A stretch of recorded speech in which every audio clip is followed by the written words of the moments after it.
The 6th season of the Legacy Leagues in Connecticut is underway.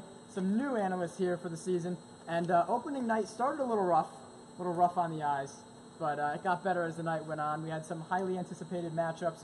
We're going to break all those down here for the Summer 18 season in Connecticut. Let's meet the new crew. We have Mike, Brendan, Sean, and Darren.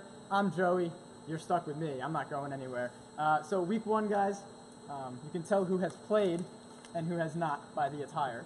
Looking snazzy over there, guys. Very, very nice. So we'll start with Team Moose and the Throne, 2 teams that the Weekly Rebound podcast did in fact pick as some of their favorites early in the season, just on paper.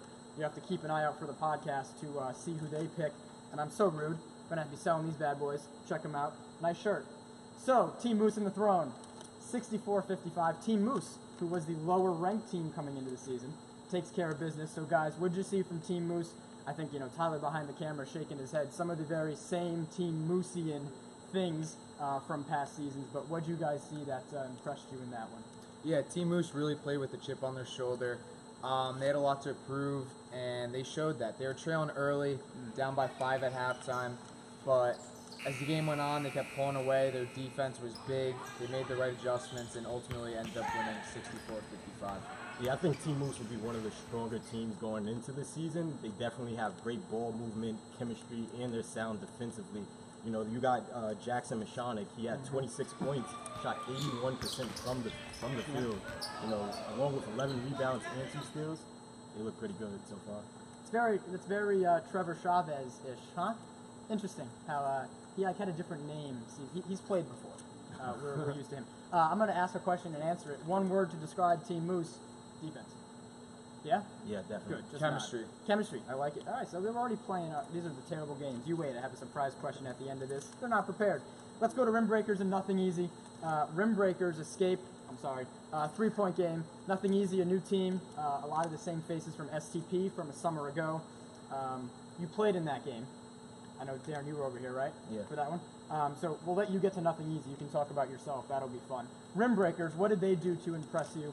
They're a returning team as well. A couple new faces on that team, but they escape with the win. Yeah, game was a little sloppy at times, but the Rim Breakers, they're definitely loaded. Tevin Jones, a poor shooting game, 3 points, only 1 field goal made, but 7 steals on the night. So, defensively, those guys are pretty good, and they're also pretty deep. So, I think they should make some noise going into the season as well. All right, so now, Nothing Easy. How's your first game? It was good. Good. Besides the whole losing part, right? So what happened down the stretch? A close game, a couple miscues. I think both ways they made their free throws, and that was the difference. We were just sloppy at times, a little out of sync, first game things, but nothing to worry about. We'll be back. Good. All right. I hope so. Next week you have a game, so we'll see you then. Run TMC and the Blue Devils. Let's get to that one. You all were on that one, so we'll kind of let the middle chime in on this one. Run TMC wins by 12. I'm very curious to see what you think about the roster construction on that team. You're welcome, Ronte.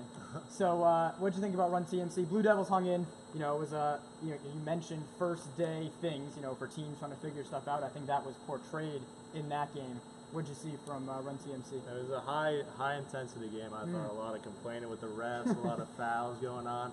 But I thought Reggie and Will were controlling the pace and made a lot of shots, and shooters knocked them down. Yeah, can you say that one more time? Reggie and Will in the same sentence. Put that together for me. Reggie and Will. Thank you. That's yeah. I've had them on the team in different times. Okay. So I'm gonna smile the rest of the thing. Anything from you, Sean? Anything Definitely. You could see that towards the end of the game it was getting a little intense. The refs were very involved. It's Steve. Steve is definitely not a happy camper towards the end of the game. But yeah, definitely Will contributed a lot. Eric also as well. A lot of points. Getting to the hole was really a big part of that game. Yep, and I think once the shot starts falling for a lot of teams will look a little different as the season goes on. Jay's, trays, and fadeaways, speaking of shots, and dinner served. Jay's trays escape, 76-62. The fan section was back for those of you that didn't see that game, or you heard them, that's for sure. A lot of fans over there. What'd you guys see from Jay's trays and fadeaways in their first action? I mean, that game was pretty close, but I think Jay's trade and fadeaways kind of controlled the tempo of the game, and they dominated the glass. And what's his name? Eddie Giovanni had 16 points and 4 assists and controlled the pace for them. So I think they can be pretty good. They're looking good out there. 1-0. What's better than that? Yeah. Better than 0-1. Anything else for them? Every time Dinner Served tried to get back into the game, it seemed like they would hit a big three. Jays, Eddie definitely had a big game, 16 points. The crowd was definitely like, that was a really cool part that wasn't involved in the other game. And it definitely gave them a little bit of an edge. Every time they made an N1, the crowd would go nuts. So I think that's going to be cool to see going forward. Yeah, and they're there consistently even when they're not winning. They play a factor for sure. Kicking off the night was Head Hunchos and Nick Strong. Nick Strong, one of those teams we saw in that preseason game. We kind of had an idea about them coming in. They win 76-67. Now we've seen them twice. What do we think about them? They were a little shorthanded today, but what about Nick Strong in the win? I think they're a pretty solid team. I mean, you had Michael Vecchio. He had 38 points and 9 boards. And the game was pretty much, they controlled the game the whole time. You know, they never trailed. But Head Honchos, they started to fight back at the end. Brett Cody, 33 points, 12 boards. He played a hell of a game. So, you know, it'll be interesting to see how Nick Strong comes out there next game. Cool. And that one, again, really never in doubt, right? So now the last two, more of a wider margin in both of those. We'll start with Young Kings and Above the Rim. Two new teams. Again, we saw Young Kings on that preseason night, right? They get the win, 75-36, after losing in the game that didn't count. But what'd you see from the Young Kings? I mean, I think they played a lot better tonight, right, than they did last week. They looked like an absolutely new team out there. The first half was kind of close, but Sevi Velasquez was huge with them with 12 boards. Then the second half, they started making all their threes. Eddie Whitman had 21 points, all on three-pointers, so they looked like a new team. Nice. Yeah, they shot as a team 42% from three and 54% from the field. Eddie Whitman, like Brendan said, 21 points. He had threes on 3 straight possessions, and it kind of killed the hopes and dreams. Yeah, for sure. And Shocker City and Sportsbook, 83-54. I was watching kind of a lot of that game. That doesn't do the game justice. It was close at halftime, close in the third quarter. They blew it out. Shocker City is going to be one of those teams. I think hopefully you guys will agree to this. We'll be talking about a lot throughout the season. They have a lot of big names, a lot of new names that they're bringing together. But they do start the season 1-0 and beat Sportsbook. Yeah, Sportsbook only had 4 players, so they started out, played pretty well, but Shocker City got off to a 15-0 start.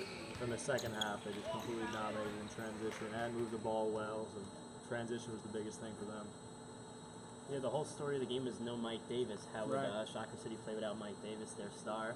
And everybody stepped up. They had 4 scorers in double digits, and they just the hot start, and they never looked back after that. And that'll be a key for a lot of teams. The balanced scoring, you'll notice, helps with those better teams and allows teams to get a win. All right, one word to sum up week 1 and we're out. Who's going first? Mike? Fun. Fun? Okay, he goes the easy word. Energetic. All right. Intense. Exciting. All right. I mean, we'll take it. Right, Ty? Not bad. All right, so we have the usual coming up. Highlights, power rankings, top plays throughout the week. Stay tuned for that, legacyleagues.com. And we'll be back for week 2 on Monday. I know there's always good matchups every week, 14 teams this season, so it'll be exciting to see how a lot of teams play in their second game of action. For the guys, I'm Joey. We'll see you on Monday for week 2.